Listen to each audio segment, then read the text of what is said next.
Hey, how's it going, everybody? Welcome to another edition of Fantasy Football Fever. It is Tuesday night, October 14th, 2025, wherever, whenever, and however you're watching. Thanks for making this part of your week. Time to get rolling on another show here. Of course, I'm Tim McClelland. This is John Flynn, and this is John Natale. How Hello, you guys hello. Doing all right. I'm doing great. I mean, I did wind up going to the Giants Eagles game on Thursday night.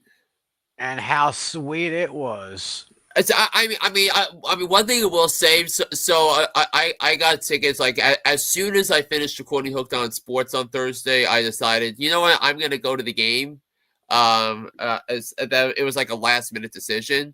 So so Ah, yeah, so I got tickets for the upper deck, a quarter end zone with that, and then I see I have a buddy of mine from college that's also at the game, so I was gonna swing by to his section, which is on the left side of your screen, in the end zone, in the lower bowl.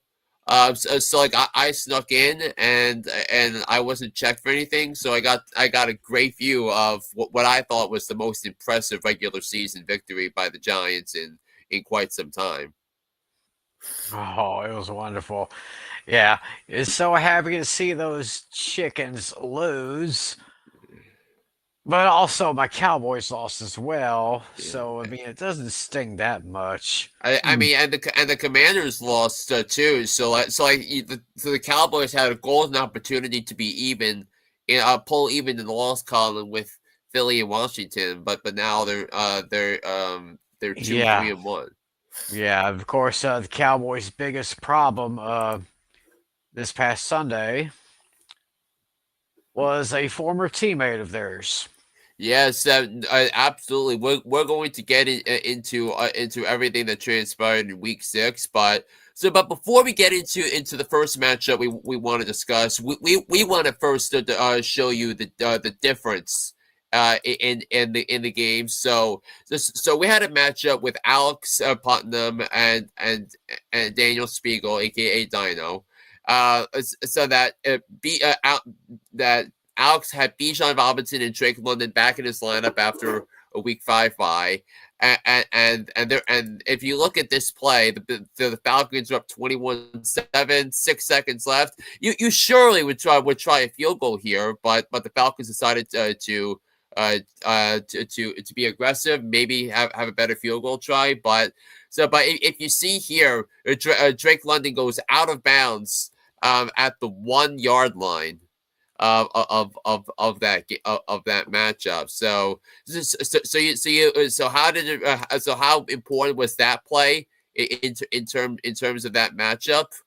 Well, let's take a look at the score, shall we? It was a Yeah. 4.5 point loss for Alex against Dino, and so basically Dino, even though he won by 5 points, in reality Dino won and improved to 6-0. He won by a yard. Won by a yard. Oh man, that was absolutely Hmm. unbelievable. Looks like either actually both those guys did get some pretty nice points. I mean, let's see here. Dino, of course, we mentioned Rico Dowdle, and oh my God, 33.9 fantasy points for Rico, combined with 32 points from Josh Jacobs, 20.62 from Jalen Hurts. Tucker Crafted already at 12.3. Single digits for pretty much everyone else. Oh, Rashad Wright with a 17.6. And let me see his bench players here. Matthew Golden left 13.2. Oh, Brian Thomas Jr. Ooh, 23 nice points just left on the table for him over there. Meanwhile, But really, the big difference for Dino in winning, in addition to Drake London's touchdown being called short, was the performance by Rico Dowdle in the what turned out to be the Rico Dowdle revenge game. 30 carries, 183 yards rushing, 56 yards receiving, a receiving touchdown against his former team, and boy, that had to feel good for Rico Dowdle. Yeah, it must have been. I mean, I congratulate the guy, but yeah, he really was. Well, it was a real problem. Besides, of course, the Cowboys' defense is well, the Cowboys have no defense, so that's the Yeah, main problem. But Alex did get 35.8 big points from my boy Bijan Robinson and Drake London, who you just saw come up 1 yard short of that touchdown. He got him 31.8 points. And Jalen Waddle got him 16.82. Harold Fannin Jr., the tight end for Cleveland, got him 15.1. So Harold Fannin Jr. might turn out to be one of the steals of this year in fantasy, and also Putnam took Bijan Robinson over Jamar Chase, first overall on draft night, and performances like these justify why Putnam did that. And not much activity on his bench here except Cooper Kupp with a 12.0 points left on the table for him. But so that's basically how that matchup went out. Dino again, undefeated, 6-0 in our league, while Putnam falls to 2-4. So where are we going next? All right, well, it's David. How about David creaming the defending champion? Oh my goodness, Natale. Yeah. He was the highest scorer of the week. With 158.84. Natale his boys could only muster 105.44. Losing 2 wide receivers did not help. Yeah, Egbuka got hurt, Marvin Harrison Jr. got hurt, but both of them would have had to put up like George Pickens numbers or Puka Nacua numbers. Yeah, so it really wouldn't have mattered. Yeah. You know, and I need some major wide receiver help. Yeah, you have some major issues on your roster, man. Yeah, I did make a waiver claim earlier, so we'll see. Yeah, I think I made a couple earlier this week. Yeah, I was thinking about offering a tight end, but it doesn't appear anybody needs any tight end help now. Yeah, but 26 points from Dallas Goedert. I mean, that can't be wrong. Yeah, but I'm considering dropping Hawkinson. I haven't decided yet, though. Ooh, now that you mention it, I'm gonna see if I can try and dial up a trade with you because No, I'm game. I didn't think you needed tight end help. I know I don't need that because I have Tyler Moore, but I'm just a little concerned about my running back depth because let's see, because my backup running backs right now are Michael Carter and Kenneth Walker III, and I don't know if I feel confident in that, but then at the same time if I swing Interesting. but yeah, we can. I mean, we could. And I'm willing to. I'd be willing to entertain a running back. I'm just not willing to entertain Genty. Genty's off the table, but yeah. But everybody else is in play. Yeah. Dobbins is available. Hall's available, and Montgomery's available. So all of them are available except for Genty. Yes. So is Warren is available? It looks like. Yeah. Yep. Yeah, but. Well, offer me a decent receiver, and you might have yourself a deal. Maybe we might pull a trade off by the end of the show. So stay tuned for that. Really? Anyway, did we go over the rest of his scoring, Tim? Let's see here. Let's see what stood out. Drake made 27.24 points for David here. 32 from Devon Achan. 31.8 from George Pickens. Yeah. Telling you, but I mean, he may still get some targets. I mean, even though CD Lamb will be coming back very soon. In fact, I think they said he might be coming back as soon as this Sunday. But Yeah, I wouldn't want to rush it. I mean, I'm trying to trade for Drake May in one of my other leagues. I mean, that's because I think Drake May is going to be a top 10 fantasy quarterback the rest of the season. Because if you look at the way he's playing, so some of the throws he made, if you watch the highlights, oh my goodness, they were. So some of the more incredible throws you've seen this year, and Drake May has that, and there's a reason why the Giants, Joe Shane, Brian Dable wanted to trade up and draft him because he is that special, and the Patriots have their franchise quarterback, and I mean if you're a fan of the Dolphins and Jets, knowing that your two other division rivals have legit franchise quarterbacks and the other two teams don't, good God, good luck. Yeah, good luck with that. So let's see. On Natale's side, he got big points from Dallas Goddard and from Baker Mayfield. Ashton Genty, he's looking darn good in his rookie year. Xavier Worthy, his targets may decrease slightly Mm-hmm. because Mr. Rice is back in the lineup after serving his 6-week suspension. Yeah. So I mean that's the same thing too with Pickens. So the flex players in this matchup, so they may see a diminished role with their with their main stars coming back in Rasheed Rice and CeeDee Lamb. yeah, looking at Well, let's go with your matchup, Tim.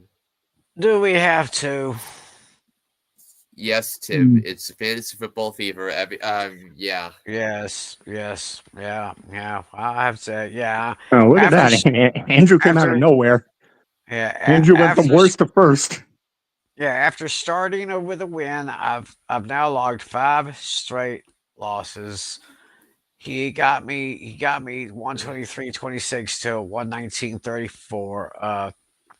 Let's see his big scores. Well, 23 points from Lad McConkey, 21.2 from Trey McBride. His quarterback, Bo Nix, got 13.36, and Derrick Henry got 14 even. The Broncos' defense and special teams got him 18 points. Meanwhile, Fred, I only got 1 point from Fred Warner. That's because he suffered that injury, which we'll be mentioning that here a little bit with our hot topics here. Yeah, and had Fred Warner not gotten hurt, you would have won. Exactly. Matthew Stafford totally underperformed for me last week, but DeAndre Swift did pretty well with 25.5. Cam Skattebo, I am glad I put him in my lineup. 31 even. Yeah, Jake Ferguson, 12-3. Yeah, 98 yards, 3 touchdowns on the ground for Cam Skattebo, and yeah, what a great duo. I mean, Jaxson Dart and Cam Skattebo, they are very good. So yeah, I left Dak on the bench once again. I thought he would be a little overwhelmed, but no, this number overwhelms me. 22.34 left on the table. yeah. Yeah, and also one note about DeAndre Swift is that for Swift, it's only the second time in his last 36 games he has had over 100 yards rushing. Wow. So yeah, the only other time that he did so remember the Bears were in Washington. The only other 100+ yard games Swift has had in that stretch. So what was the Hail Mary game last year? Hail Mary game. Also in Washington. Wow. Went back to the scene of the crime. and they got revenge for and the thing is like Bears plus 4.5. I know Natale had it as an upset. I felt very comfortable grabbing the points there, but it's because I knew it was going to be that both teams were similar in terms of where they are in my tiers of the NFC, but So, but great job by the Bears last night, taking advantage of Commanders' mistakes and self implosions and getting a needed victory, and which could go a long way in shaping up the NFC wildcard race, because the Bears would have the tiebreaker over Washington if that were the case. So that could be that. So that could be a game that looms large at the end of the season. Yeah. And you want to know the irony of this whole thing is, even though I'm 1-5 in our ESPN league, I'm actually 5-1 in my Yahoo league. Oh wow! So I gotta make some comparisons here and figure out what I can do to get my team to be successful on this league. So now we're taking a look at the matchup between Casey and Adam, and Casey got to a 129.68 to 118.3. Casey got some big points from Patrick Mahomes and JSN, who I believe is going to be one of the top receivers in the entire league. Yep, he is number 2 in both standard scoring and PPR scoring, and he's coming off his best game of the season against the Jaguars on Sunday, because he already has 4 games of 100+ yards receiving. That so far he already has he already has 696 receiving yards and 3 touchdowns. So already he's averaging 20 points a game. He's averaging 21.5 points per game, and he's just having a tremendous season.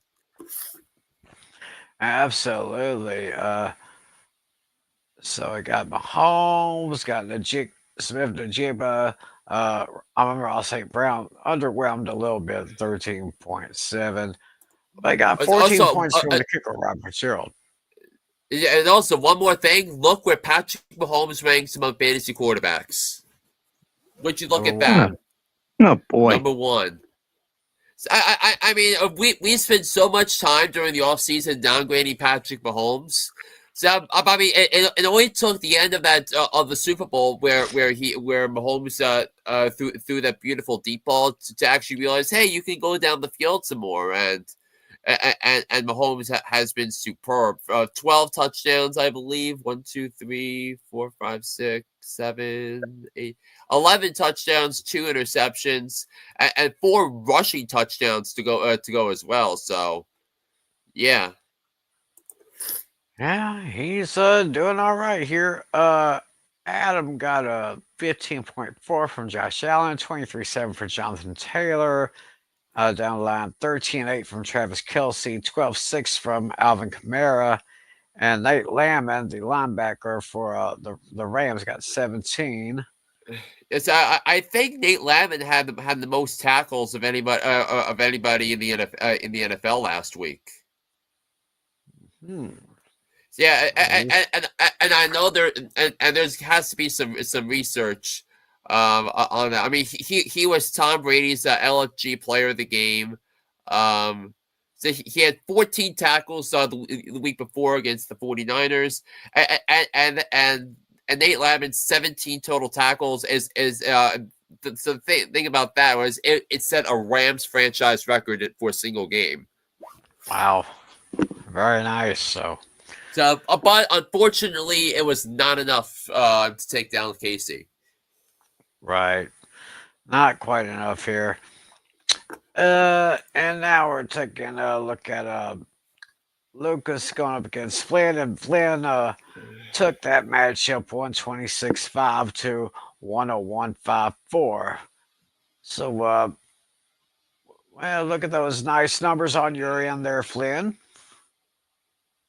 I mean, I had to put in Jaxson Dart instead of Lamar Jackson because Lamar Jackson did not practice Wednesday, Thursday, so I had to make the decision to put Dart in, and he outperformed his projection by 10 points. So I think that was the big reason why I felt pretty good going into that week, and then and then you have Tyler Warren doing well. The Seahawks defense making some plays. Now, Hmm. I am Logan Wilson did get benched earlier in the second half of the Bengals game. So yeah, so I dropped him, and I have to make a replacement on that. And then Tyler Loop only had one field goal attempt. So yeah, so I have to make a couple of roster moves ahead of my matchup with I believe with you this week. So and also in terms of Lucas, I was a little nervous going into into Sunday night because he still had 5 different players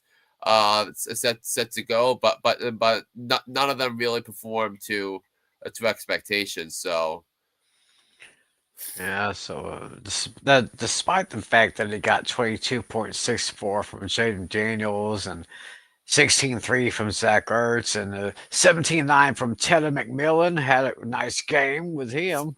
it's his first 2 NFL receiving touchdowns coming up, and McMillan has separated himself to be the WR1 of the Carolina Panthers. So and McMillan's actually got a pretty favorable schedule the rest of the way. So I think McMillan is definitely someone you want to consider trading for because I know in the same trade I'm also trying to trade for him in my other league. So Yeah. The bench players. Oh my goodness.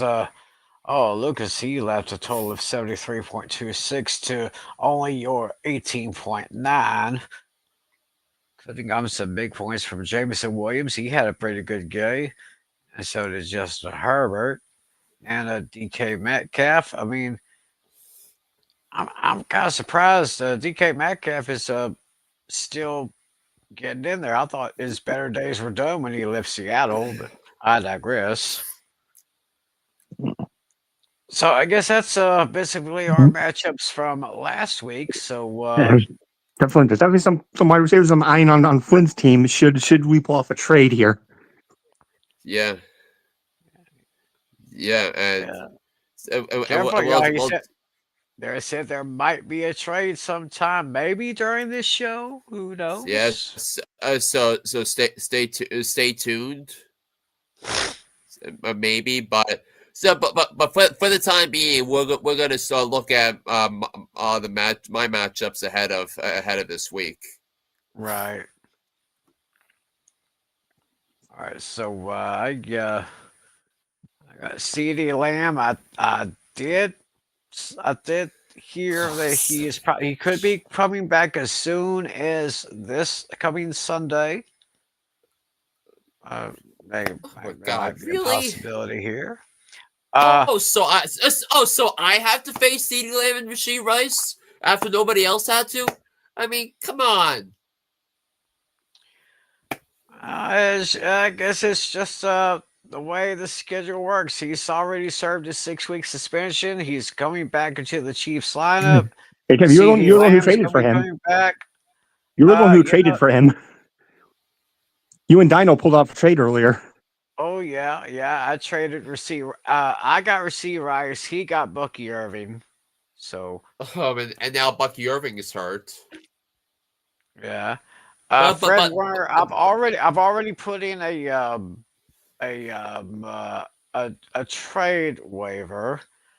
I think if I'm not mistaken, let me look at my let me look at my agenda. Who did I try to get? I'm dropping Fred Warner. He's out for the season. Trying to get Bobby Wagner from the Commanders. Hmm. So Yeah, I put in a claim for defensive player as well, but I don't think it's him. Yeah, it's not Bobby Wagner. okay. So I'm good. But yeah, but I do have 2 positions I need to fill. Defensive player, because I dropped Logan Wilson, and I need a kicker because Tyler Loop is off this week. Right. So I'll just look at my lineup changes tomorrow and make the appropriate adjustments and see if I can get another victory. Yeah. So let's take a look. Who are we taking a look at now? All right, let's look at Natale's matchup against Andrew. Between two teams that Alrighty. are 3-3. 2, 3, and 3 teams. Close projected total right now. So Marvin Harrison Jr. He's questionable in the game. Arizona and Green Bay. That's going to be kind of an interesting matchup. So so yeah, looks like Natale's got the slight advantage right there. Yeah, despite my mess. That's all right. So he doesn't really have much to worry about there as far as injuries and if anyone's going to be practicing. All right, Marvin Harrison Jr. think think he might be all right. So that's how that matchup looks right now. Yeah, and we're gonna have to see the practice reports that come out with the Arizona Cardinals coming out in the next few days. Right. All right, so David and Adam, I say both teams really need a win here. Right now, Adam has the advantage right now, 139.9 to 128.5. Yeah. Looks like there's no red marks on any of their rosters. Yeah, David's gonna have to pull in a tight end. Yeah, David's got a conundrum because his backup tight end is on a bye too. Yeah. Oh yeah, he's gonna have to go fishing. He's got Joe Burrow out on the IR. Don't know if Burrow is gonna be coming back anytime soon. No. No. Yeah, he's doing perfectly fine with Drake May. The way it's looking. Yeah. I said Drake May was well. I don't know if he said I said he was gonna be one of the breakout stars of fantasy this year. And so far, he's been so far. Yeah. Yeah, and he's got what looks like another favorable matchup against the Tennessee Titans coming up on Sunday. And we'll talk about the Patriots Titans storylines in a little bit, but Right. So then let's look at Lee, Casey, and Alex. Both of them are trying to separate themselves from the pack. Right now, Alex has the slight advantage in this matchup. There's no red marks on their starting positions. Alex got some questionable players on his bench. Kyler Murray against Green Bay, Mike Evans against Detroit, Brock Bowers against KC. I don't know if I'd want to move any one of those guys up to the starting roster. So Yeah. it's look like kind of slightly tough matchups right there. But that's just me. So yeah. And then this is going to be the matchup that I'm going to be keeping my eye on. It's the one between Dino and Lucas. Because they're current two of the top teams in our league, and they're going head to head. yeah, Dino's still looking to stay perfect in this season. There's only 3 people left that can stop him now. Lucas is one of them. Yeah, There's 3 people he hasn't lost to yet. Lucas, me. I'm not sure who the other person is. I don't recall. I want to say it's Andrew, maybe. Yeah, I'm not sure. I don't know who the other person is who hasn't played him yet. yeah. I'm one. Dino's one of my 2 losses. The other is Putnam. Yeah. Now I'm guessing Tim is the other person who hasn't played Dino yet, if I remember correctly. Yeah, let's take a look at his schedule while we're at it. I know he played Adam already. That I know. So it's the other person. It's either Tim or David. It's Tim. So Okay, that's all right. So Lucas, Tim, and then you don't play him again till week 11. So yeah. So I'm the last person. Yeah. So that's going to be interesting to see if old Dino can If he could beat every single person and run the table. hold on to that here. So that's how our matchups are going to be this coming week 7 of fantasy action. But we got some very interesting hot topics to deal with, and of course, the first and main hot topic is it was yesterday when the NFL had its very first head coach firing this season, and that, of course, would be Brian Callahan. He is out as the head coach of the Tennessee Titans. While he was there, he had a record of 4-19, and they decided to name their senior offensive assistant Mike McCoy as their interim head coach. But I guess for now, Brian Callahan, you've been thrown out.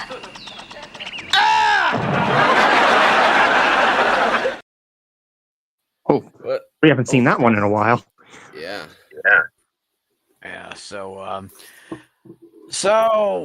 moving forward from Titans, like I said, they get Mike McCoy as the interim head coach. So moving forward, what do you see?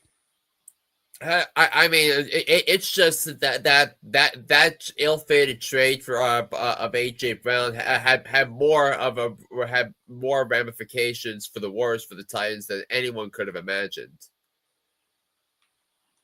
Yeah, as I said, his time was not too long in Tennessee with only a 14-9 record. I don't really know much about his coaching or assistant coaching before he got to Nashville. So Brian Callahan was the assistant, was the offensive coordinator for the Cincinnati Bengals with Joe Burrow for a few years before he became Titans coach. Oh, okay. So let's see over there. Oh, we have some guys that want to say hello. Our friend Daniel Berry. Happy Tuesday. And then we got a Frizzle. I guess that's what I call it. Hey, fellas, how's it going? And he says, who is your favorite Bucs wide receiver going into this week? Yeah, I mean it's a perfect segue to some of the big stories we'll be looking at this week because Emeka Egbuka left Sunday's game against the 49ers due to an injury, unfortunately. So that means we'll be looking at a Bucs offense that's going to go without Mike Evans, without Chris, maybe without Chris Godwin, maybe without probably without Emeka Egbuka as well, who was on the fast track to be the offensive rookie of the year prior to him getting hurt. So you're gonna want to see this, guys, because this is actually pretty how yikes it is for the Tampa Bay Buccaneers. So no Evans, no Egbuka.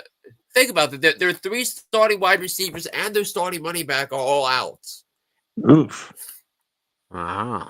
Yeah, I'm probably looking at Sterling Shepard to get a bulk of the work here.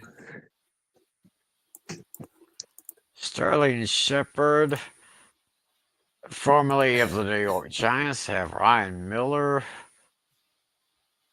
Yeah, and probably Kate Otten will be involved a lot. Although one thing we'll say, Tez Johnson and Cameron Johnson both caught touchdowns from Baker Mayfield. So I think you're looking at Tez Johnson to be in as the top receiver for maybe, and then Cameron Johnson as well. But in terms of who they have in the practice squad, they have Dennis Houston and Garrett Green from the practice squad. So you have to think that they're going to elevate one of them to the active roster ahead of their matchup on Monday night against the Lions. Yeah, so that's going to be an interesting conundrum for the Buccaneers going into this week. Speaking of practice squads, you might have to call up everyone on the 49ers practice squad to get into the games because, I mean, these injuries are piling up, and just this past week, their star linebacker Fred Warner broke his right ankle, and he will be requiring season-ending surgery. I mean, I mean, these 49ers just keeps getting plowed over and plowed over and plowed over with all these injuries. My goodness. It's Yeah, just yes, I mean, I know. And Fred Warner, if Fred Warner is only the best off-ball linebacker in football, and Fred Warner is basically the heart and soul of that defense, and for him now to be out, that looks devastating to me. yeah. I mean, it was bad. It was bad enough that Nick Bosa got knocked Yeah, out now from and Fred then not Warner. to mention, yeah. Then not to mention you still have Ricky Pearsall that's hurt, Brock Purdy is hurt, so Yeah, like I said, they may just have to call up a bunch of guys from the practice squad, try to get them plugged into the system there. So that is just absolutely crazy here. So got this. Well, I saw this. I heard this one report earlier this morning on my local sports radio station that the Baltimore Ravens released their safety C.J. Gardner-Johnson just 1 week after they signed him. I think they just put him on the practice squad when they got him. So, but the yeah. Ravens, they are a team that was once a dominant force, but now it seems like they're having their struggles too. I mean, especially this past week. Oh my goodness. I mean, they were the team I picked preseason to win the Super Bowl, and now that Lamar Jackson isn't hurt, it goes back to how 2021 and 2022 ended. They're basically a non-competitive team without him. Yeah, so I mean, just I don't know how much longer it's going to be until Lamar Jackson can get back into on the lineup. Because I mean, right now Cooper Rush just ain't quite cutting it this time. So, so what other news do we have here? It's we also want to talk about Puka Nacua because like Nacua is still the number one wide receiver in fantasy, but he might not be able to go for the Rams London clash against Jacksonville due to injuries. So we need to look at which Rams receivers can step up for him. What receivers could step up for him? I Well, mean, let's see if we can take a look here. I mean, you obviously have Devontae Adams. So I think Devontae hmm Adams is going to get his lion's share of the targets on Sunday, against Jacksonville. But maybe looking at Jordan Whittington, Tyler Higbee might play a bigger role in the passing attack. So And cool, yeah, Devontae Adams, Jordan Whittington, Xavier Smith. Oh, what's up? This I don't like this. I don't like when I look up something and it says deactivate your ad blocker. I mean, yeah, that is really, really annoying. I was just going to take a look at the current wide receiver depth chart for the Rams. And let's see, Adams, Whittington, there's Tutu Atwell, Xavier Smith, and looks like a seventh round pick, Konata Mumfield. So, yeah, so it looks like, so I think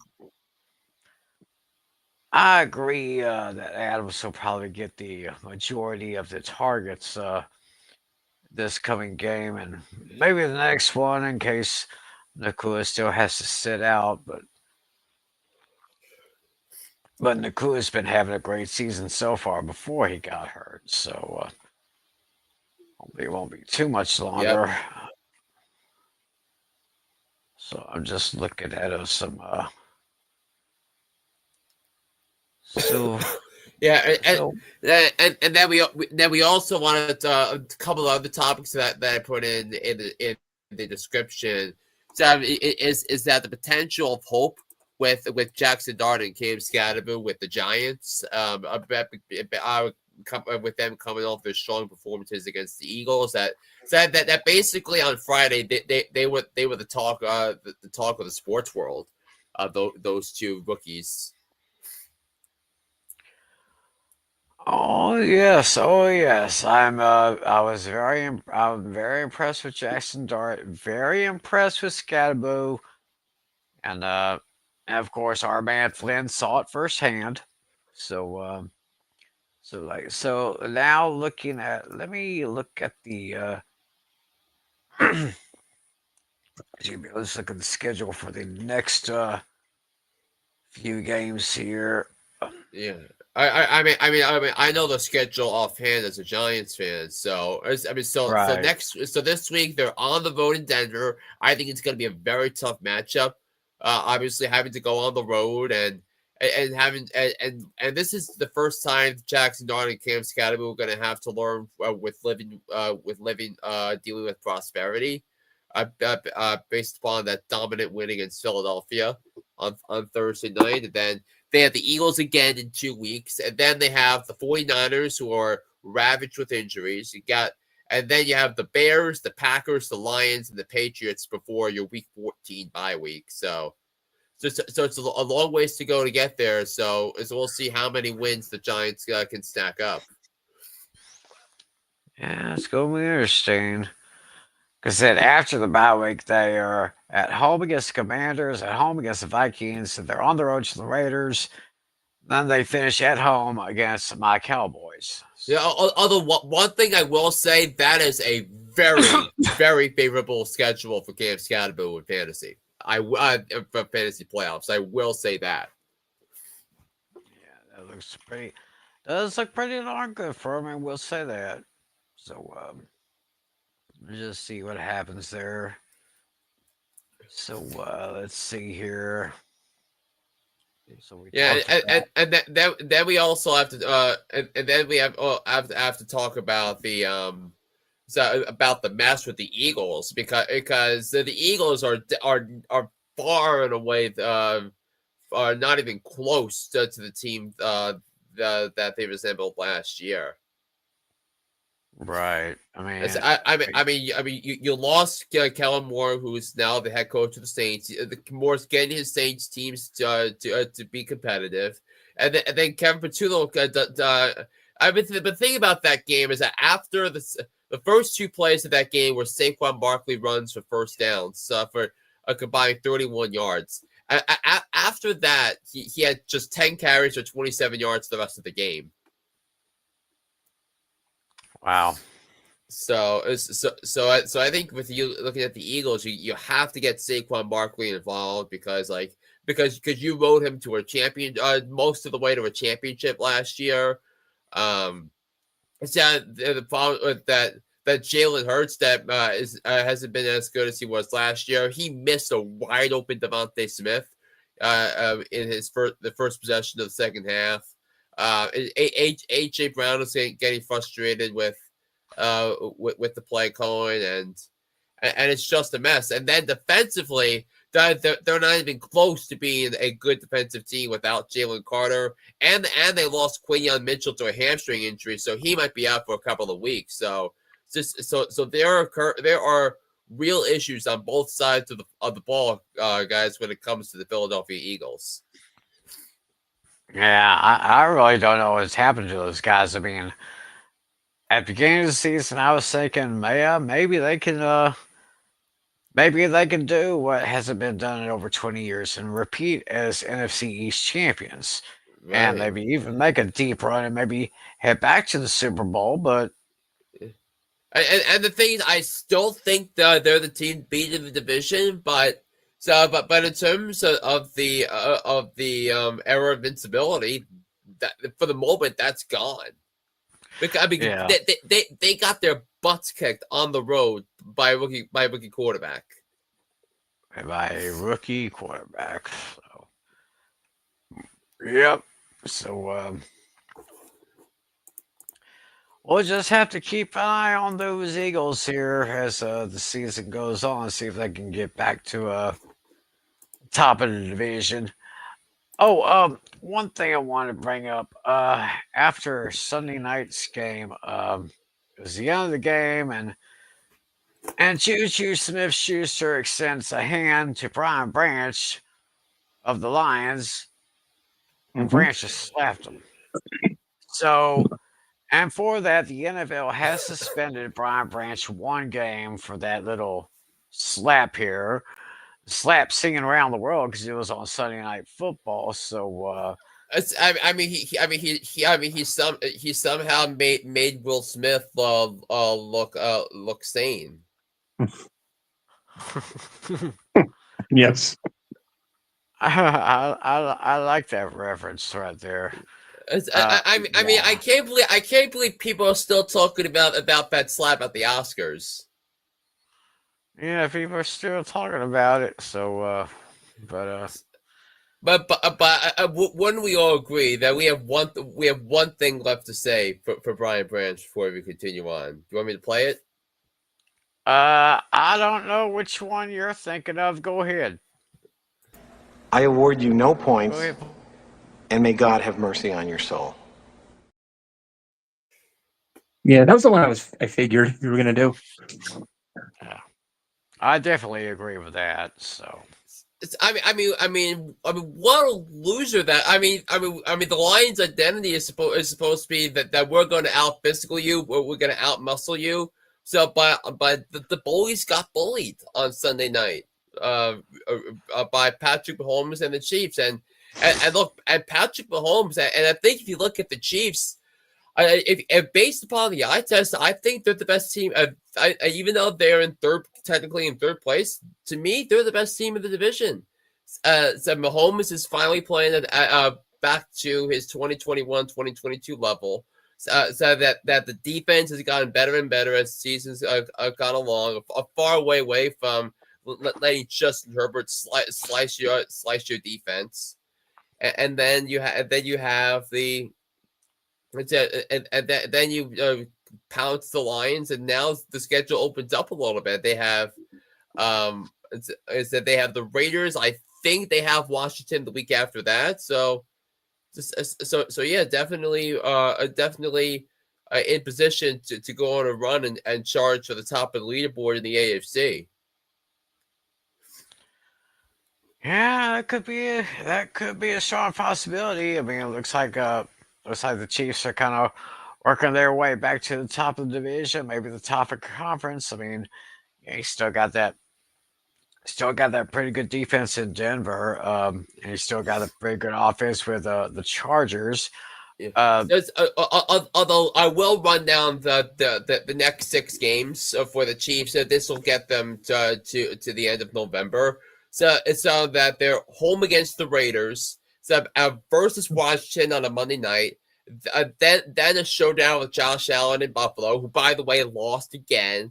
Then at Denver, home against the Colts. It's currently a 1:00 game, but I would not be surprised if it gets flexed into 4:25 on that Sunday. Yeah. And the Colts. Remember, the Colts are 5-1. They have the best record in the AFC, and then that 6-game stretch will be capped off on Thanksgiving against the Cowboys. Yeah. It's going to be probably one of the most intriguing Thanksgiving games that the Cowboys have seen in quite some time. So we'll just have to see what happens between now and then. But actually, right now, it's time to get your brains working, people. It's trivia time. Oh yeah. And if I'm not mistaken, all 3 of us have a question this week. Yes. Yes, we do. Okay, so I'll tell you what. Let's start with our commissioner down here. I wonder what question he has for us. Sure. I just made a last minute change to my trivia question. It's still the same similar theme. I mean, as you guys saw in the Chiefs and Lions game, The Chiefs finished the game with 0 penalties. No, so obviously 0 penalty yards. So yeah, my question is going to be kind of like the opposite of that. It's going to be kind of flipped around.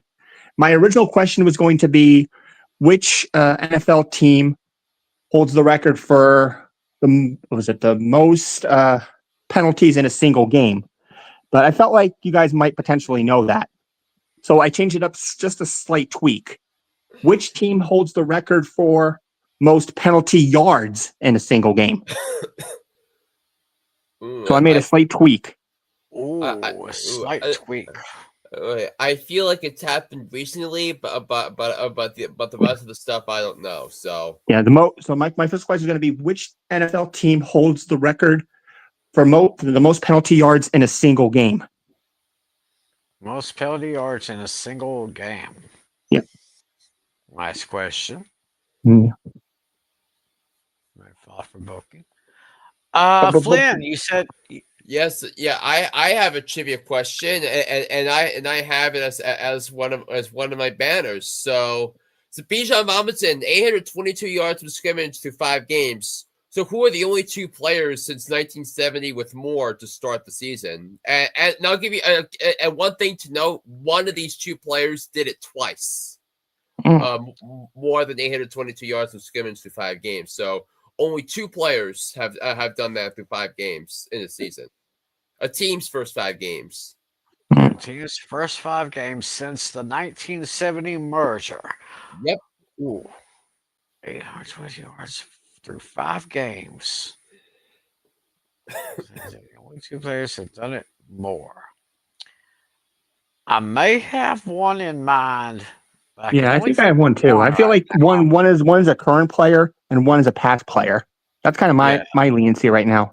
That's what I'm thinking. Because since one put in that clue since 1970, so at least one of the answers has to be a retired player. I would think so. So we'll think about that. Now we go to my question. So the Cowboys gave up a lot of yards on the offense. In fact, they've given up a lot of yards. That defense has given up a lot of yards so far this year. So my question is, what team holds the record for the most all-purpose yards allowed in one season? That's rushing and receiving yards combined. Right.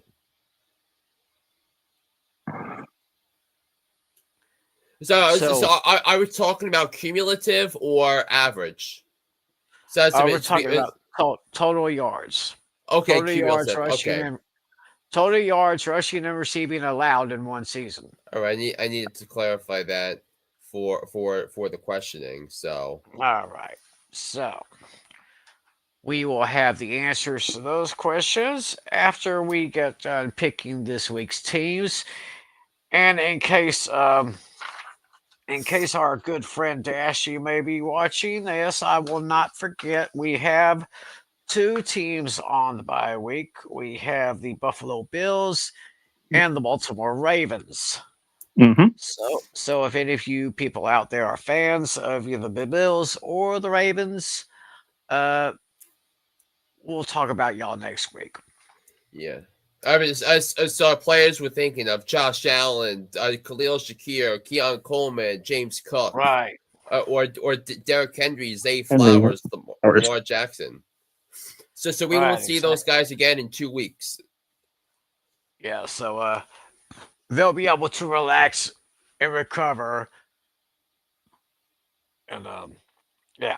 So we start, of course, as always, with the Thursday night matchup. Pittsburgh Steelers heading into Cincinnati to take on the banged up Bengals. Pittsburgh is coming in this game as 5.5-point favorites. Pittsburgh's looking good. The Bengals still with no Burrow. I'll just make this simple. I've already locked up the Steelers earlier this year. But I think they'll more than cover the spread here. I'm going to take the Steelers to win and cover. Give me the score. I'm gonna say 30 to 20. I'll take the Steelers over the Bengals.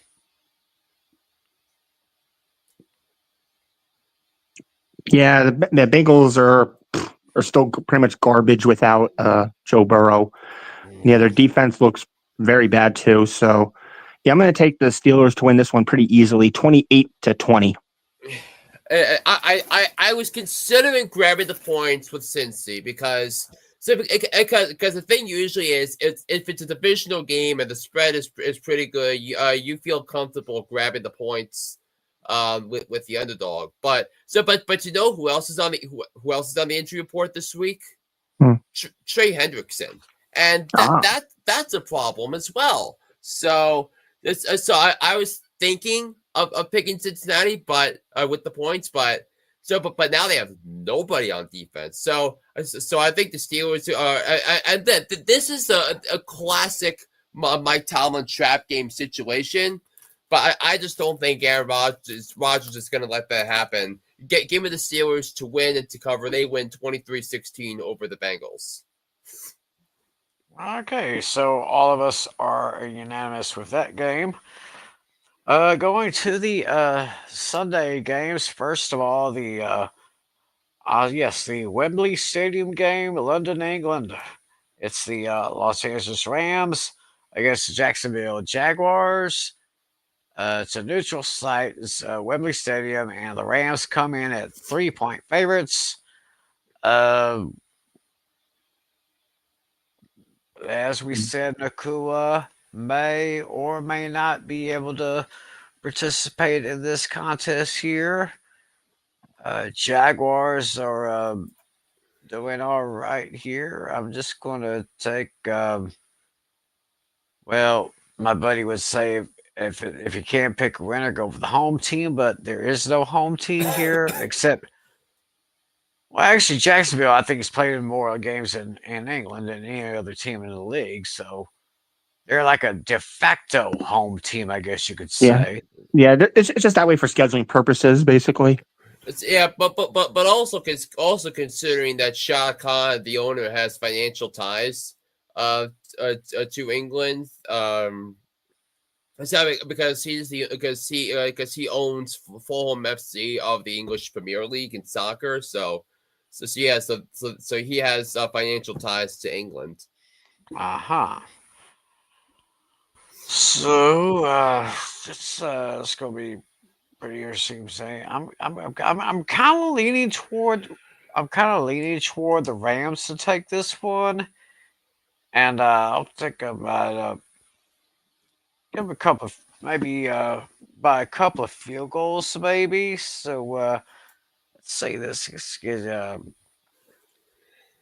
Let's get 27 to 21. 27-21. Give me the Rams over the Jags. Yeah, this one I think could really be a true toss-up should Puka Nacua not play. But the Jaguars actually are looking a lot better now. They're back to their old selves. What's his name? Yeah, Trevor Lawrence is slowly getting it together. And yeah, Travis Etienne is slowly getting it together too. Their defense has actually been fairly decent in the past few weeks. But I think still, even if Puka Nacua doesn't play, I think the Rams should be able to win this one. I mean, I would definitely entertain taking the Jags with the points if Nacua doesn't play. But either way, based on what I'm seeing right now, I'm going to take the Rams to win and cover 28-24. Yeah, we're sharing the same brain on this, guys. I'm taking the Rams to win. I'm taking the Rams. I'm gonna take them to cover. Major coaching advantage to this game, and major quarterback advantage to this game. So I'm gonna pick the Rams to win. Although Nacua does a lot of more things other than catch the football. So I think that's a problem. I think for the Rams in this scope of things, but So, but the Jaguars' offense was sent back down to earth by Seattle. I think the Rams are going to be ready for this game, and I think the way they played defensively against Baltimore, yes, Lamar Jackson wasn't there, but them being able to stop that fourth and goal on Derrick Henry, I thought was the big moment of that game. So you have to give credit where credit is due for that. I think so. I'm thinking a big game for Devontae Adams against the Jaguars, who ranked 26th in opposing fantasy points allowed to receivers. I think Tutu Atwell is going to have a good game. So I think all things considered, I'm taking the Rams to win this game 20-14. All right. So we're all taking the Rams in that one. And our next game, Bears at home against the Saints. Bears are 5.5-point favorites. And Caleb Williams, I'm very impressed every time I see the highlights from this guy. I mean, he's very impressive, and people are still thinking maybe, excuse me, maybe he can do what no other Bears quarterback has done before and throw for 4,000 yards in a season. If everything holds up right, he may just do that. And a good start will be against this New Orleans team, which yeah, they had their win against the Giants a couple of weeks ago, but I still really don't think that the Saints really have an identity right now.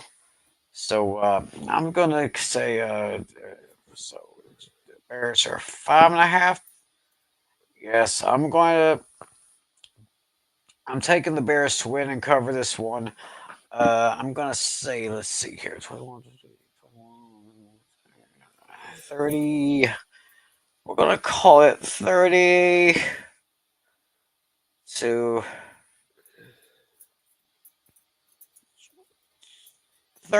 23. 30 to 23. Give me the Bears over the Saints. Yeah, I'm pretty much in agreement here. The Saints are a hot mess right now. I mean, they don't really have anybody like worth mentioning right now, except for maybe Olave and maybe Kamara to a lesser degree. I mean, the Bears are definitely looking pretty good. I see them easily winning this one, 24 to 16. I mean, I'm sorry, you guys haven't been paying attention to the last few weeks. I'm going to grab the points with the New Orleans Saints here. I think this is going to be a competitive game. Mm. So I sound that the coaching from the Saints is a massive upgrade from this year to last year.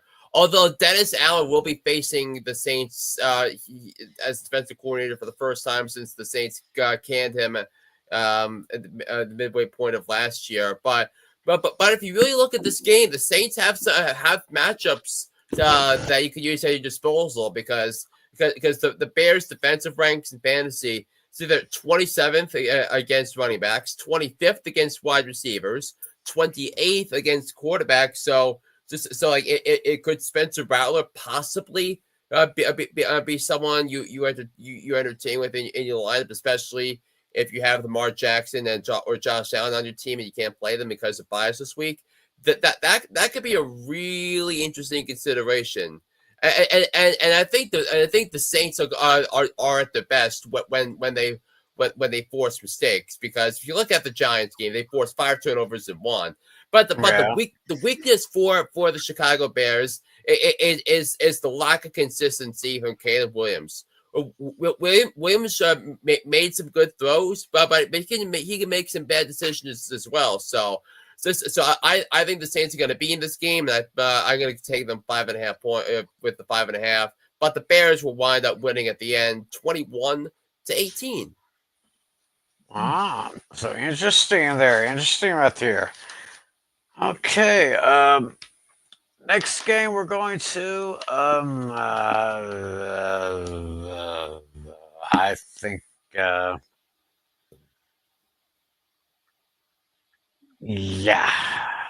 I think I'm going with Big on this here.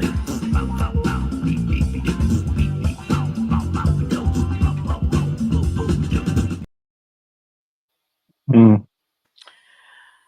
And yes, it is the Cleveland Browns are at home this week against the Miami Dolphins, and the Cleveland Browns are 3-point favorites at home.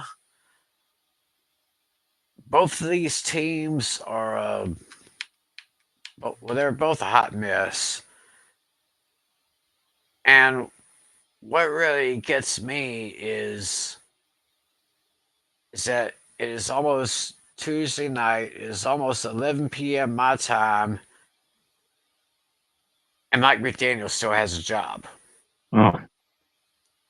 much less the GM Chris Greer. That kind of boggles my mind a little bit. Oh yeah.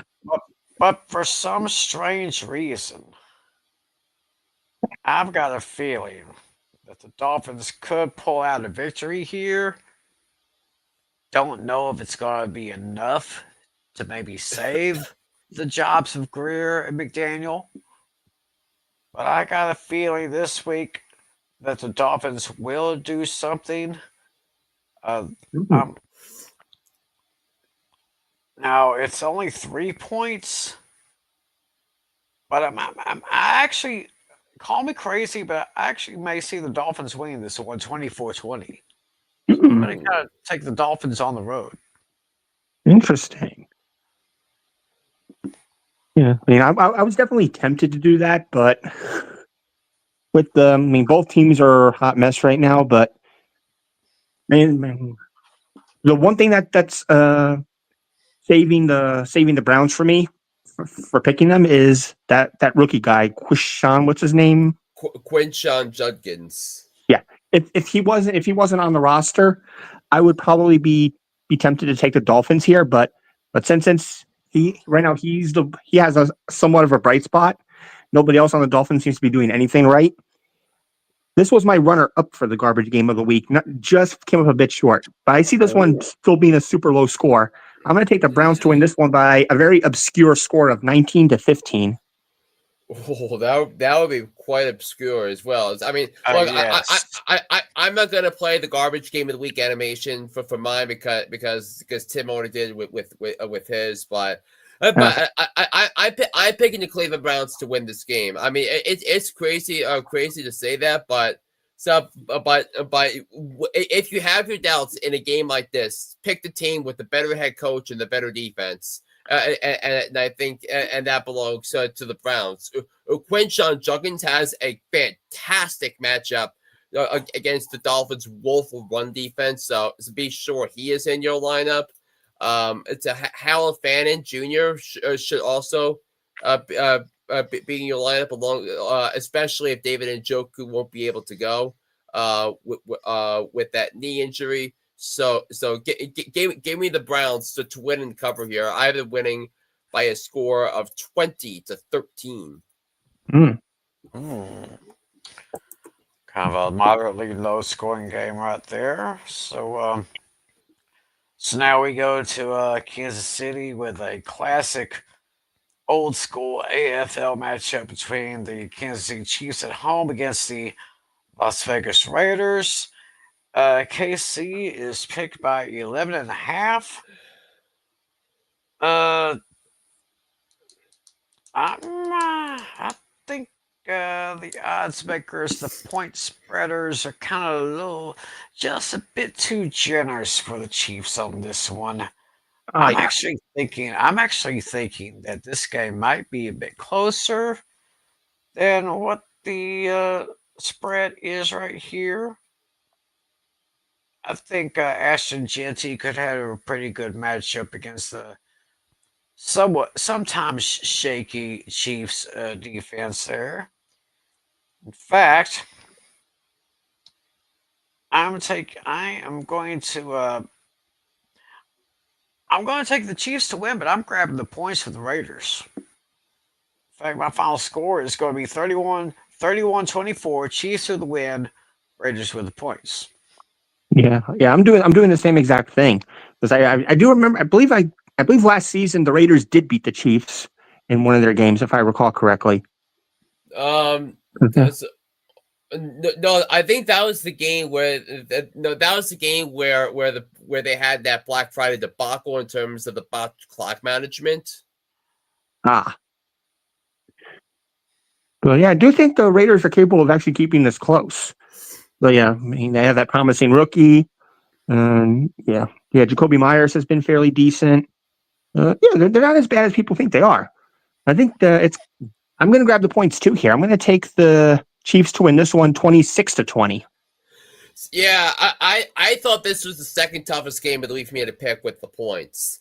I mean, don't get me wrong. I think Kansas City is going to win based upon Reed, Mahomes, the championship DNA. So, but I do think the Raiders are going to keep this close. That's because I think it's going to take a little bit for Rashee Rice to get acclimated into game action. His first action since coming off the suspension coming up on Sunday. I think in terms of a fantasy perspective, I do think Ashton Jeanty has a decent matchup for himself against the Chiefs, but yeah, I want to make sure Jeanty's still in your lineup because he's still going to get the majority of the touches here, but I'm going to pick the Chiefs to win 26-16. Mm-hmm. All right, so now we go to Minnesota. The Vikings are at home against the Eagles, and the Eagles are picked in this one by 2.5. This one's a little. I'm thinking this one could go either way if and only if the Eagles were at full strength, or as if they were playing like they were at full strength. But with the problems that the Eagles had, I think the Vikings will take advantage of this. But I believe by half a point, the Eagles will make the cover. I mean, they'll cover the spread here, not by much, but I'm giving it the victory to the Vikings over the Eagles 28-26. We'll be close. Yeah, I'm kind of feeling the same way here. Yeah, the Vikings are kind of a mess now. T.J. Hawkinson isn't doing good now. He had a good first couple of games, but since then he's just crashing back to earth. And Jordan Addison, he's slowly getting back into action. And should J.J. McCarthy play, it's going to take time for him to get into the swing of things. I mean, the Eagles are a bit of a mess, but right now the Vikings look worse. So I'm going to take the Eagles to win this one, but it's still going to be close. I'm going to go 30-26. I'm picking the Minnesota Vikings to win this game outright. Because I think you mentioned the problems with the Eagles that Quinyon Mitchell not being out and then having to deal having to throw out Keely Ringo and Adoree Jackson as a CB2 and knowing who they have to guard, whether it's with Jordan Addison. Cooper DeJean is going to be responsible for covering Justin Jefferson. But this screams 100 yards and a touchdown minimum for Jordan Addison. It does matter who it is. The Vikings are at home, but they're their first U.S. game in a month. They're coming off their bye week. So they're coming off a good comeback win against the Browns in London 2 weeks ago. And look, Jalen Hurts has some bad matchups against Brian Flores' defense. If he has trouble throwing the forward pass against that defense, then it's going to be a problem for them. Now, I do think the Eagles really need to lean on Saquon Barkley in this game because the Vikings defense can allow some is not as good against the run as it is against the pass. So I think that's why it's going to be a competitive game. But give me the Vikings to win 28-25. Okay. Alrighty then. I have a message here from our good friend Dashy. Sup, Tiny Tim? You did win week 6 last week at my pickup tournament. I will have to go back and look at that probably first thing in the morning before I go to work. But thank you for the good news. Congratulations to myself for the pick'em tournament that Dashy has over on YouTube. So anyway, we're going to the next game. All right, Natalie, I'm kind of leaning as you were thinking that this next game was your pick. You'd be correct.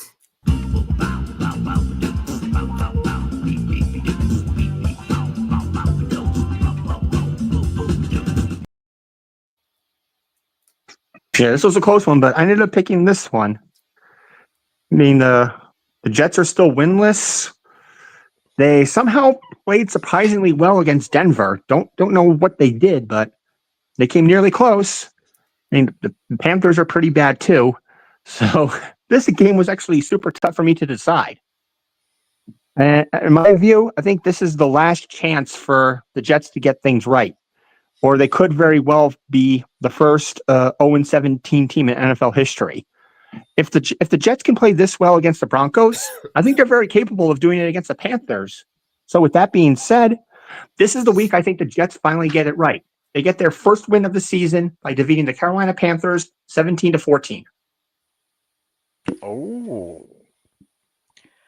All right. Well, I can see where you're coming from on this, but after last week, when I saw that number that the Panthers did on my Cowboys last week, I was just thinking, man, if they could do that to my Cowboys, they could probably do a hell of a lot more to those Jets. Mm, And I'm kind of true. I'm kind of leaning toward that direction. In fact, I'm going to go ahead and take the Panthers over those Jets 27-23. I mean, I actually disagree with you on how you should interpret that Jets Denver game in London here because look, this game was much of a referendum on the Jets than it was the Broncos. The Broncos did not play well. Bo Nix did not play well at all. But the only reason the Broncos won in London was because they were facing the Jets. Yeah, but the stat about this game is that the Jets had allowed more sacks than first downs gained in this game. So they allowed 9 sacks. Part of it's because Justin Fields has an awful pocket presence, and they only had 8 first downs and 82 total yards of offense. So that's saying something. And the Panthers are starting to show some life here. They've had a couple of really nice wins, really nice comfort behind victories, and now they get a Jets team that I'm not going to say it's rare that I say the Q word, but I'm going to say the Q word with this Jets team. They quit. Mm-mm. To me, the players quit on the coaches in week 5, and the coaches quit on the players week 6. I mean, it is just a total disaster. Love Ted McMillan in this game. Chuba Hubbard may be coming back, but still love Rico Dowdle in this game. I wouldn't be surprised if he has a third straight 200 plus all-purpose yard type of performance like he did the last 2 weeks against Miami and Dallas. So give me the Panthers to not only win. My score is 28-17 Carolina. But with that being said, and what that means, guys, is that Ooh, you're locking it. yes, my lock of the week.